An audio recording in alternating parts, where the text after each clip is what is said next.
Cindy, it's so good to finally have you on the podcast. Thanks for taking some time to hang out with us today. It is such a pleasure. I mean, Mike, I feel like we could truly talk like days and days on end.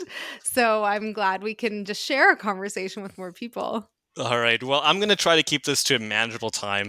But what I love about you is your unabashed commitment and love and dedication to like small nonprofits, which here in Canada, but also in the US and elsewhere, actually, they make up the majority of the nonprofit sector, but they get the least amount of attention. So that's what you're here to talk about today. And I've heard you Yeah. give this definition before, but what is a small nonprofit? Yeah. So fundamentally, it's a mindset, right? I think that like if you feel like your organization is small, or if you're playing the comparison game, like we're not one of the big ones, chances are you're small. Oftentimes, though, I will explain if people like numbers more. For our work, especially in Canada, where we get lots of government funding, a lot of organizations get government funding. I Yeah. usually would say a small organization doesn't have like a paid fundraiser on staff, or maybe they have one or two. Gotcha. Um, you could also look at annual revenues of, under a million. But again, that's very skewed depending on government support. Yeah, for sure. We sometimes talk to fundraisers who come from a big shop in terms of annual revenue. It's like a 10 million, $20 million organization. But most of that is grants, foundations, government, and they feel like they're working in a tiny shop because they are trying Hmm. to grow a donor list of 100 or 200 people. Yeah. And everybody's trying to diversify, and of course, a lot of institutional funding has been under threat, or was before COVID. COVID changed that a little bit. So that's a very helpful definition. If you think you work in a small shop, you You probably do. work in a small shop. Yeah. Yeah. Well, one of the things that holds true for small shop fundraisers is that many of them didn't start out their career in the nonprofit sector, like hoping to be fundraisers. Uh, Yeah. in the case of founders, they saw this big giant problem in the world or in their community, and they wanted to fix it. And in the case of people who join small shops, they often have joined this mission because they also have a passion for solving this big giant problem, and they're like what this organization is doing. And they all kind of fall into fundraising because it takes money to fix the broken stuff in our world. Now, of course, it takes a lot more than that. It takes courage and conviction and passion. It takes relationships, being able to articulate values and shared identities. But many of us are comfortable with a lot of that stuff, except the money part, which we Mhm. kind of think is like the icky part. We feel like salespeople when we have to make an ask. We'd rather talk about anything else other than money. Now, Exactly. you've written a book to to help change some of that. You're on a mission to help fundraisers love what they do, be proud about it, own it, be really comfortable in it. I've had a chance to read the draft. First of all, I want to tell you it's fantastic. I think it's going to make a huge difference in our sector. I'm Thank so you. glad you wrote it. It's called The Reluctant Fundraiser's Guide to Raising Money Without Selling Your Soul. So let's start right there. Why does Yeah. fundraising feel like we're selling our soul? What's created that false belief? So there's every one of us. Oh, I'm going to take a step back and explain what's going on in our brains throughout the day, because very often I hear reluctant fundraisers just say, I need more information, or just tell me how to do this. I don't feel confident in the skills to fundraise. But you and I know that anyone can learn fundraising. It's actually not that hard, and there's tons of resources that share and people who've studied what actually works for fundraising. Yeah. You can pick up a book for 20 or 30 bucks and figure this out. So I don't buy that excuse. It's not for lack of information. It's not for lack of ideas, because also everyone loves throwing ideas at the problem. So, what's happening to all these reluctant fundraisers that is keeping them from being successful fundraising? And very often, what that looks like is inaction. It's not doing the things, Right. not picking up the book to begin with, let alone writing an email or a letter or hosting, potential donors or what have you. And so when we look at how our brains operate in us moving through the world, they and I know you know this because I know you've had conversations about this, about heuristics and shortcuts in our brain, with other guests when it relates to engaging donors. But the same thing happens with us. So basically, we have these. Our brain is very complex and brilliant, but it's lazy or Hmm. wants to simplify things. And so Yeah. it creates shortcuts that allow us to make decisions really quickly, very often without even thinking about it. And so we go through the world not even realizing that we're actually making choices about what we do and don't do because we're not even aware of that. And these shortcuts are developed or formed based on repetition. And Right. so the more we hear messages, the more we hear certain stories, the deeper those shortcuts become in our minds. And so there are so many stories we hear about fundraising and about money and about wealth and power, and all of those show up for each person differently, right? This is a very personal journey to rewire your brain towards fundraising success. But Hmm. in that, and there's common ones we see, and I'm happy to talk about those. There's also patterns to the kinds of shortcuts our brains make. But we're all taught that there's a few things you don't talk about, right? Money and politics, and I can't remember the others. That's a story, that's a narrative Yeah. that feeds into a belief system that we hold around what is appropriate and not appropriate when it comes to money. Right. There's also a narrative around, it's kind of a martyrdom narrative in our sector. Like, we're doing really important work, therefore we shouldn't get paid that well. Yeah, that's a big And one. yeah, so Yeah. these are examples of stories, and there's a huge narrative around who gives that's reinforced by media, by the gifts that are celebrated publicly, Yeah. which are typically those multi-million dollar gifts and name on a building. And so we de-emphasize those smaller donations, which could be just as meaningful and probably is just as meaningful to your donors when they give. So all of these narratives start to play into the shortcuts. And before we can change our behavior and therefore our actions and outcomes, if you like logic models, is kind of a logic model, uh, you have to change your mindset. You have to Right. change and rewire those shortcuts in your brain so that fundraising feels like it's on autopilot, that you Right. practice fundraising as a habit. Anybody who's written grants has recognized that logic model that you just described. And Exactly. some of them have a little bit of trauma coming back right now. Yeah, I'm sorry.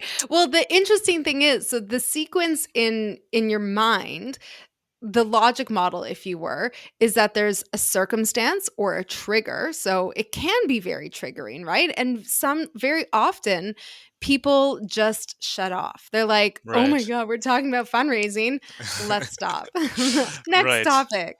And Yeah. so it's the circumstance or the trigger which sort of essentially triggers your beliefs, and then that leads to what feelings come up for you, and we do feel very deeply these, Absolutely. like, bad or icky. Like, icky is a strong word, but I've heard it over and over and over again in fundraising. Ugh. Yeah. Like, that is a visceral response.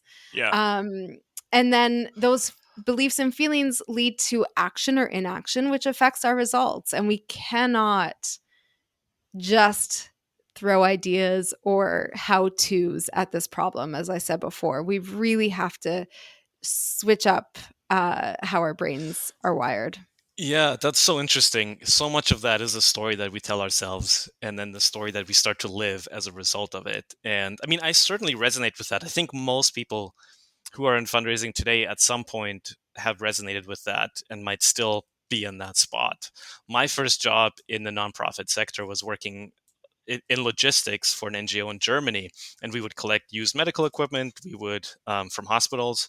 We would package it up, put in containers, ship it to Eastern Europe and the Middle East and Afghanistan and elsewhere for field hospitals and refugee camps. And it felt very like a very tangible way of helping in the world. I loved the work, but I always thought when the fundraising and marketing team came around once a month to the warehouse, and they would come to they swoop in, they would bring donors along, or they would come and take pictures. They would take the picture with the check, get quotes and testimonials. This was years ago, but I don't know why I had this completely wrong impression of their work. And I actually thought they were just telling Mm. tall tales to appease rich people, which I think is a very common way of thinking among many of our brilliant program staff who Yes. got into this work to do the Yeah. work. And so Mhm. not only do we as fundraisers have to overcome that in our own brain, but we have to find a way to bridge that gap for our program staff, right? Yeah, exactly. And approaching it in the same way because they again have these same narratives that are running over in their brains. It's not as simple as just like asking someone to like talking to someone just like yeah, here's why fundraising is great. Your brain doesn't hear it and in fact our brains distort information to Right. reinforce our existing beliefs. So very often I will see people, I'll look at a fundraising campaign and I'll be like, oh, for an organization your size, objectively, that was really successful. And the organization will tell me how terrible it was. They were so disappointed. They didn't get the results. It felt awful. And Mm, truly one of those shortcuts our brains make is called negativity bias. And we are yeah. looking we our brains focus on the negative. I always talk about this with emails because we all work so hard to build our email list. And then we might do an email campaign and you get some donations, but one person complains and they email you a nasty email. Take me off your list, you know? Hmm. And it feels like a punch in the gut. Like, what?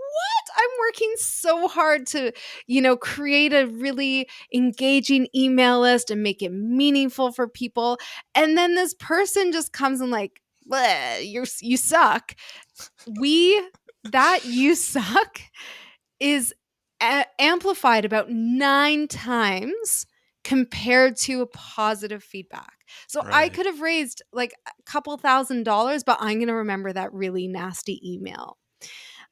So it's really like we are primed to focus on those negative things, especially we're also primed, our brains are primed to reinforce our self identity.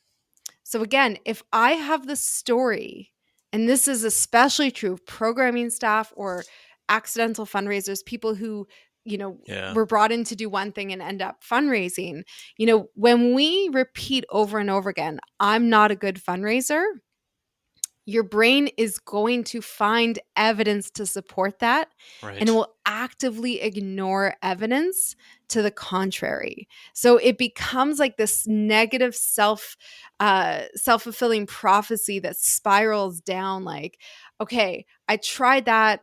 In my brain, it distorts the information. It was not successful. Therefore, it reinforces the belief that I'm not a good fundraiser, which means I'm less likely to try, Yeah. which the only way we can change those shortcuts is through repetition and habit building. So I'm not going to do that, which means Right. I'm actually going to become not a good fundraiser. I'm not going to fundraise, and it just spirals down. So it's these loops that exist in our in our brains and behavior Right. that really keep us stuck. So what I actually find encouraging about that is that yes, so there's this negative feedback loop, but you're talking about habit building, and once we establish a habit, that actually reinforces itself. So the flip side of that is once we start trying stuff and get over our hang up, and we start to just like stack tiny successes on top of the other, is that eventually we can flip that, right? Like Yeah. we can actually come into this positive feedback loop where we do something, we look for the positive, we take that feedback, we improve it, we look for the positive, and we become confident about our work. Mhm. Exactly, and what I love about that solution is in some ways it is such a beautiful, simple thing, which is you just practice, right? We Mm. gotta do it over and over again, and really start so practice. There's also and like can be little things. It doesn't have to be like going and asking someone for $100,000, right? It's picking up the Hmm. phone and doing thank you calls. It's getting to know your donors, whatever. And so much of, as I said before, of this is personal. So the more you can understand your existing beliefs and feelings, the more likely you are to be able to rewrite those or find an alternative, more positive one. Right. So it's absolutely part of how we rewire our brains. And the other part is actually a little bit of self talk. So, one of the things that I do whenever I speak now live and whenever I teach is I start with gratitude. Mm. So, again, our brains are primed for the negative. But if we can start to practice or get in the habit of identifying, finding the good things, our brains are going to learn that that's a habit too, that we can actually start to like see the silver linings or the positive things. So Yeah. there's some of it is just work that you do in your mind and some of it is behavior that you do or taking action. Right. Yeah, I love that. One of the things at the beginning of COVID, when the sky was falling down, a lot of conversations that we were having, and I'm sure you were as well, was about, oh no, what's going to happen? This is terrible. This is going to affect our fundraising. And a lot of it was just saying, okay, so what does this make happen? Like, what will this allow you to do? Yeah, it's not ideal, but given these constraints, what can you do now that maybe you couldn't do before? And I mean, all the people I listen to, they always talk about, the most innovation and new solutions come from constraints. Yeah. It's not freedom or limitless opportunities that result in creation and interesting things. It's very often working within very significant constraints. But like when COVID started, the mindset showed up for people big time, right? Like Yeah. people are losing their jobs. We can't ask them for money. We're a small arts organization. We're not frontline. We can't ask people for money right now because we're not as important as putting food in a kid's belly. And I All mean, right. you know what? You're still important. And we saw very clearly the organizations that kept asking Yeah. raised money because people, and this again is one of those the narratives we tell ourselves is that, maybe people care about what we do, but for the most part, we have to really convince them or twist their arm or really like manipulate them into giving to us that they don't want to in their own right. And that again is such a myth. And what COVID showed us is that people care about our work. Yeah. They actually really do want your organization to have a role in their community, to be part of the world that we want to create. And of course, COVID's given us an opportunity to reevaluate what is important. So if you're asking for money and you're raising money right now, you are critically important to people. And so there's such a opportunity with this to really re-engage our Yeah. communities. Yeah.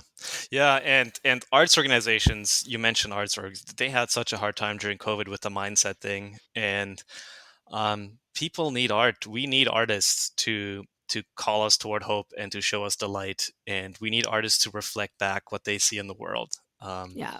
That's I'm that nourishes many of our souls, just as it nourishes our exactly. bellies when somebody's given us food.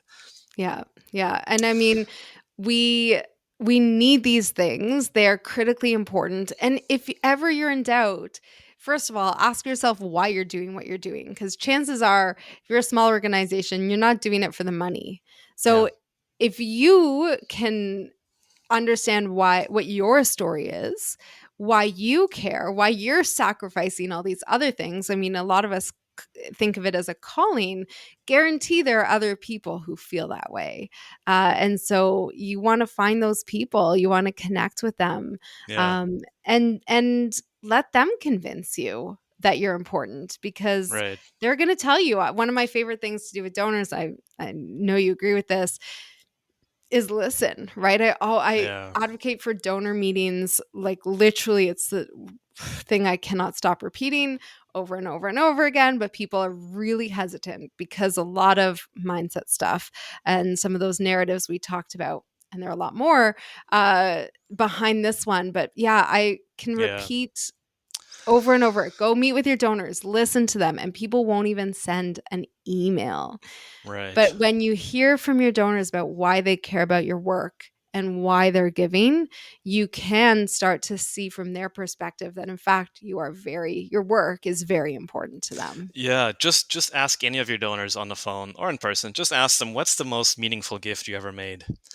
And Yeah. you're going to find out that your work matters an awful lot Mm. to people who give, because they give for a reason.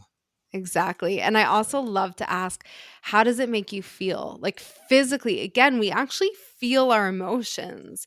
And it's really cool when you ask a donor, like, how did it feel when you made that donation or you came out to this event Yeah. or something like that? It's pretty cool. Yeah. All right, I want to pick up on some of the things you said, because once I did get into fundraising, my mindset started to shift. But I know that takes a little bit of work, and we've talked a little bit about it. Um, what helped me to change my mindset is that I realized, once I was in a fundraising and once I was like in the trenches and I was asking people for money, I realized that I had thought of fundraising as a donor led sort of Mm. thing that people do. Like rich people give you money and then you suck up to them. And I was like, if I want to do that, I'll just go sell BMWs. Like if I just want to go hang out with rich people all day and like do whatever they want me to do, I'll just go sell them expensive cars and make a lot more money. Um, but but when I was starting to fundraise, I realized that, a donor focused, not donor led, but a donor focused model is actually very little about rich and wealthy people. It's about helping the $25 donor feel like they're an important part of the mission. It's about building a Mhm. movement of people who share the same values and motivations and identities as you do, and you care about the same things. And then it just got so much easier because it was Yeah. like, you and I, we get each other. We're different than other people, but we're different together than other people. Mhm. And I got so excited about that I dedicated my work now even to building like a broad base of donors. But even so, at the beginning, I was shy about asking for money. And I thought, how dare, like, who gives me the right to ask these people for money? Like, I would much rather just tell them all the good things we're doing, and they will feel compelled to give on their own. And I think many first time or novice fundraisers feel that way. But why is that mindset? Why is that a false belief as well? Ooh, okay, so there's a lot in there to unpack. I'm Hold on, I just want to make a note so I don't forget. Uh, okay, so there's a few things. One is you hit the nail on the head, right? We think of fundraising and philanthropy as like these rich, powerful people deciding what's important to them and giving it to those organizations, and the organizations just bend over backwards to appease those people. Right. That's not how you fundraise. That's certainly not how I fundraise. But one of the reasons that is such a dominant narrative in our sector is because it happens.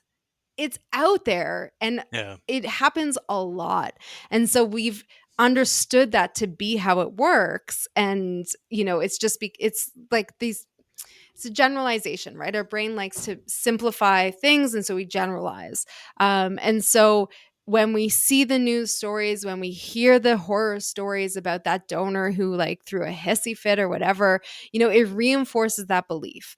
Now, I literally almost 20 years ago wrote a thesis in my undergrad at university on feminist fundraising, which was really built on some of the principles that Kim Klein, who was a pretty prolific fundraising writer at the time, wrote around grassroots fundraising, Hmm. which is this idea that when you look at traditional power structures within organizations, very often we think of power and decision making. Ultimately, we're responsible to our funders. And so, in some ways, as social justice based organizations, we have a duty to engage our community in giving. and to build that broad base of supporters where we're most accountable to a community and not an individual. Right. So that, I mean, that's a whole other conversation. But I think you and I, we're both really committed to understanding that for social change to happen, we have to include all donors. Hmm. I also could get on a soapbox and talk about how, I mean, I see so many organizations also think of their communities, the people they serve, as no go zones for asking. Like, we can't Right. ask them. We, quote unquote, they don't have money, they don't have capacity. And Yeah. so some of that is this belief that giving means $10,000 or $5,000, and some of it means that there are givers and receivers, Yeah. and ne'er the two shall meet. And that's just not, again, these are mindset issues that are not based in Yeah. truth, but absolutely they are based in repetitive thoughts, because that's what we see a lot. Gotcha. Um, To so the the point so where yeah. we don't even want to ask the communities we serve to share their stories. We're taking away that dignity of choice. We're making that Hmm. choice for them. No, they're not going to share their stories. They're too vulnerable. We're not going to put them in that position. And of course, there's you've got to do it in a really ethical and moral way when you're sharing people's stories. But Yeah, not asking them in the first place is already making that choice for the individual. And the exactly. same goes for other contributions like stories, feedback, advice, Yeah. even monetary. Um, I, I love that. That's Yeah. that is a whole podcast that It really we is. need to record at some other point, because Yeah. it's an area that I'm personally just so interested in. Yeah. Um, and Same. yeah. Same. And certainly there's, more and more conversation about that in community-based fundraising. So I'm very hopeful. Like I said, it's been almost 20 years since I first wrote about this. Hmm. And really for the first time, I'm seeing big movement. But there's another thing you mentioned, which is not asking, like just putting the mission out there and hoping that people just like, Yeah. give. And unfortunately, again, that's based on some mindset things around uh people are just gonna like they have their priorities, they know what's important, and it's based on the belief that we're rational human beings, that if I care about this, I will make a donation. Unfortunately, and I'm not the person to coin this, but people are perfectly irrational. Hmm. We do not behave in a rational way. So while you think the logical thing for someone to do when they hear about something that gets them excited is to give, they need support to take action. Yeah. And so that is what we do as fundraisers. But also, we don't like talking about money.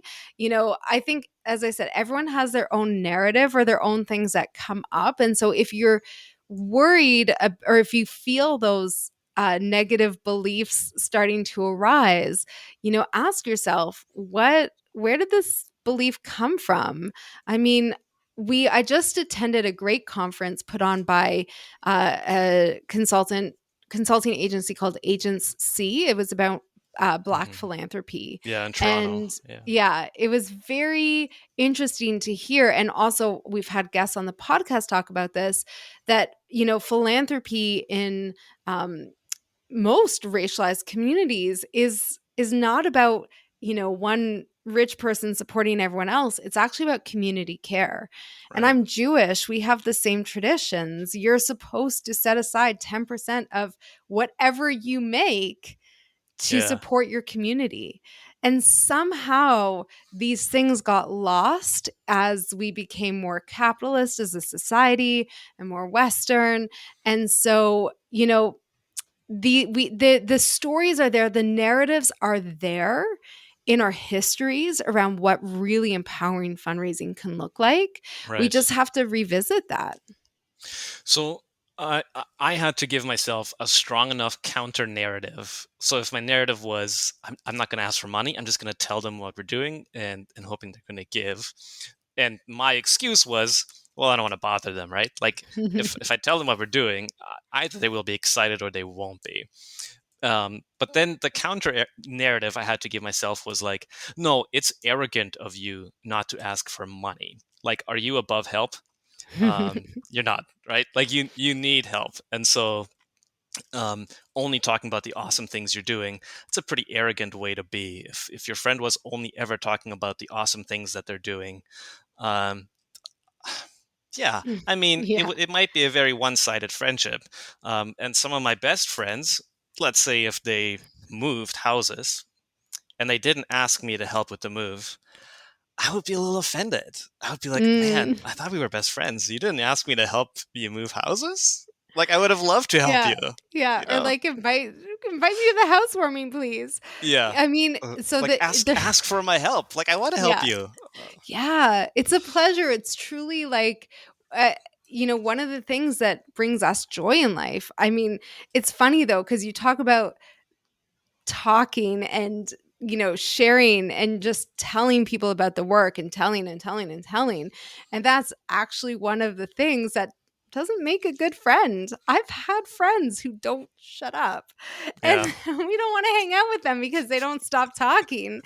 The best antidote to that is to just listen, right? Just stop talking, stop pitching, stop trying to educate and inform people all the time. Connect with them on a human level. Let them tell you why they care, why they give, and it's going to make I mean, I always say there's three big things that this helps you do. One, you know who you're talking to, right? You can start to understand your audience. If you went to write a direct mail letter, let's say, and you don't know who the audience is, you're not going to write a really compelling letter. And in fact, we see that over and over again when we use jargon, when we use, it feels like we're insider talk. Insider baseball, I guess, is the term. It feels it doesn't perform as well. But when we know who we're talking to, we can communicate differently. And obviously, we work with social justice based organizations. I'm not asking you to talk about or do things that aren't aligned with your mission. I'm just Yeah. asking you to understand how your donors think about your mission. Okay, so one, we start to listen, we start to understand who it is we're connecting with, so we can serve them back something that resonates and makes sense to them. We also really start to understand the why they care, so we can tap into that. And again, never in a way that contradicts your mission, but so often we get stuck in our own little like worlds of our nonprofit that we forget how other people see us. And sometimes it's more simplified and it's easier to communicate. I always see organizations that are doing, complex systemic change, and they're like, people don't understand what we're doing. Well, listen to them. They're going to tell you how they understand, and they're going to tell you how you can communicate it in a way that Yeah. resonates. So there's so many benefits to listening and just understanding people. And in my experience, the more you listen, the more people will actually give you the exact path to raise more money. I mean, I love it when donors give me new ideas, or even not just like explicit ideas, but they'll talk about why they love an organization. And I'll be like, okay, that's something we can leverage. So let's have a small get to know you event where we actually use that insight as like the theme, or we have a speaker talk about that. So the more you know, the more you listen, the more you can Yeah. actually build something that's meaningful.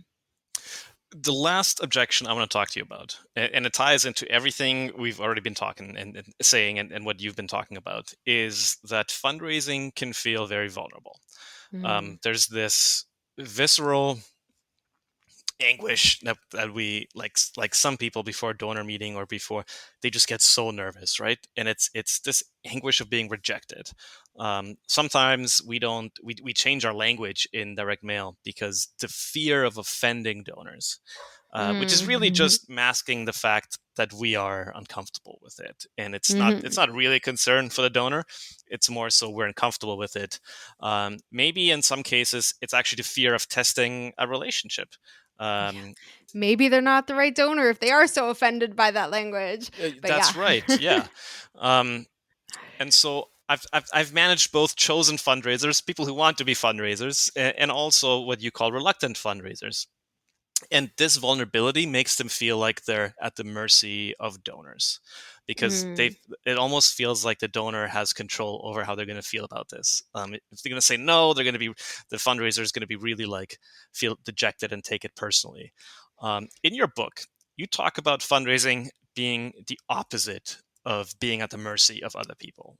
In fact, it's mhm. being in control. What do you mean by that? Yeah. So control and authentic and yourself. So, first of all, as a sector, we have to get over two things. One is, again, that everyone should be your donor. Some people should not be supporting your work, and Yeah. that's okay. They're not going to be the people who are going to fund the change that you're trying to make. Okay, move on. So that's the one thing. The other thing that I think our sector really needs to change is the way we think about fundraising goals. So if you do have someone whose job it is to fundraise and their performance evaluation and all of that is hinging on their ability to go out and ask someone for money, especially someone who may or may not be the right fit. I mean, we're putting fundraisers in that really uncomfortable situation where they do have to quote unquote sell out. And so I think there's some shifts that have to happen there. But then there's some other stuff going on in our brains. So the one thing, and you mentioned right at the beginning of our conversation, that we think of fundraising as selling or sales.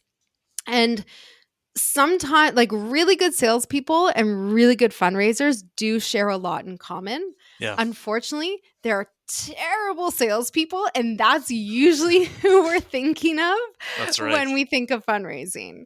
And so we think that you have to be, in order to be a good fundraiser, we think of this as a causational relationship. To be good, you have to be extroverted, outgoing, pitching, all of these things. And if we're not those things, we make this assumption that therefore we're not going to be good at fundraising. And when we are those responses we have before we go into a meeting or something like that, that's just our brain telling you, like, warning, you're going into danger zone. You're not good at this. Turn around, run away. Yeah. And so it's really about, our brains are protecting us because we think we can't do it or we're not good. Fortunately or unfortunately, depending on, now that you know this, good fundraising, we always look at we think that confidence leads to competence. So what, again, it's a sales analogy. Like, if you're naturally confident, then you will be a good fundraiser. But in fact, the opposite is true from a causational perspective. The more you practice, the more you build your competence, your skill set, the Hmm. more you will be confident. Right. So don't look at fundraisers and think they're so confident. I need to build confidence. No, you need to practice and build competence. And then I promise you the confidence will come. Right. And that's a muscle we can build. That's repetition. That's building habits. Exactly. Yeah, I love what you said about fundraising and sales. This is an area I feel really passionate about, which is that good salespeople and good fundraising, it's all the same, and bad fundraising and bad salespeople is all the same. Yeah. And unfortunately, the mental shortcuts that we have about sales people and fundraising people, we conjure up the images of the bad ones. That's right. Yeah. J.J. Abrams, who's sort of a seasoned copywriter in the commercial direct response world, talks about the difference between a customer and a client, which is one is just somebody who's going to purchase something for you, but the other one is somebody who's under your care. And so Mm, your job is really to help them win the day, and to guide them towards something that is going to match who they are. Um, yeah. and if that's not the case, then your job is to be like, you know what? I think this might not be the best thing for you. This might not be the right fit. Um, Yeah. and I'm actually happy to point you elsewhere. But Exactly. I'm not going to push Exactly. this thing on you that I don't think works for you. Yeah. And part of that as well is around scarcity mindset too, right? That there's this finite amount of money in the world and finite a number of people who care. And if we say no to this person, there might not be someone else who comes to replace them. But Yeah. I mean, of course, that's not true. And so being able to let go and just, understand that there are the right people. I've heard this from a lot of organizations say no one cares about our work, no one thinks that we're important. Mm, And maybe you're just looking in the wrong places. And one of the things, I mean, this is not necessarily covered in the book, but one of the things I love talking about with other fundraisers is, one of the best places to find more donors is to find your best donors, the ones who care the most, and figure out who they are and where yeah. you can find more people like that. Yeah, find your people, show up for them, and Yeah. don't worry too much about pleasing or educating the rest. Yeah. Um, Yeah. just yeah, show up for your people. Cindy, this has been such a great conversation. I feel encouraged every time I talk to you, and I know everyone listening to this episode will feel the same way. But before we go, we ask every guest on the show, do you have a piece of encouragement for all the nonprofit fundraisers and leaders and marketers out there who are doing the hard work of building good in our world day in and day out? hmm I mean, it's not your fault and you're not alone. And I truly mean that. I hope from this conversation you can see that the barriers we face that keep us as reluctant fundraisers, it's not personal, it's not your fault. This is the way our brains are designed. And hopefully you have some more tools now to start to shift that. And then you're not alone. I work with hundreds of small nonprofits every year in all kinds of different spaces. They do tons of like such a diversity of different work, but there's a very universal experience that because they're small, usually they don't have many colleagues, and so they think it's unique to them. Right. And I really want you to know that if you're experiencing something, if you're frustrated or feeling held back or anxious or any of those things, I guarantee you the majority of other people in your shoes at other organizations feel exactly the same way. If people want to get this book, Cindy, if they want to know more about you, where can they go? Absolutely. So to get the book, go to www.raiseitbook.com. That's raise, like raise money, it book.com. And if you use the coupon or code BUILD, BUILD, you'll get 10% off because Mike's awesome and therefore you're all awesome. And that's my gift to you. And if you just want to connect with me, thegoodpartnership.com, or you can find us on most social media using that handle. Now, Cindy is not paying me to say this, but I personally vouch for this book. It is so good. I think it's exactly what our sector needs at this time. And thank you for that gracious offer for listeners. So if you go to raiseitbook.com, use the code BUILD, you'll get a little gift from Cindy in the form of 10% off. Cindy, thank you so much for coming on the show. What a great reminder that people want to give to your cause. They want to see you succeed. So you owe it to them and the world and yourself to call them to action. Thank you for doing this. Yes. Thank you so much for having me. All right.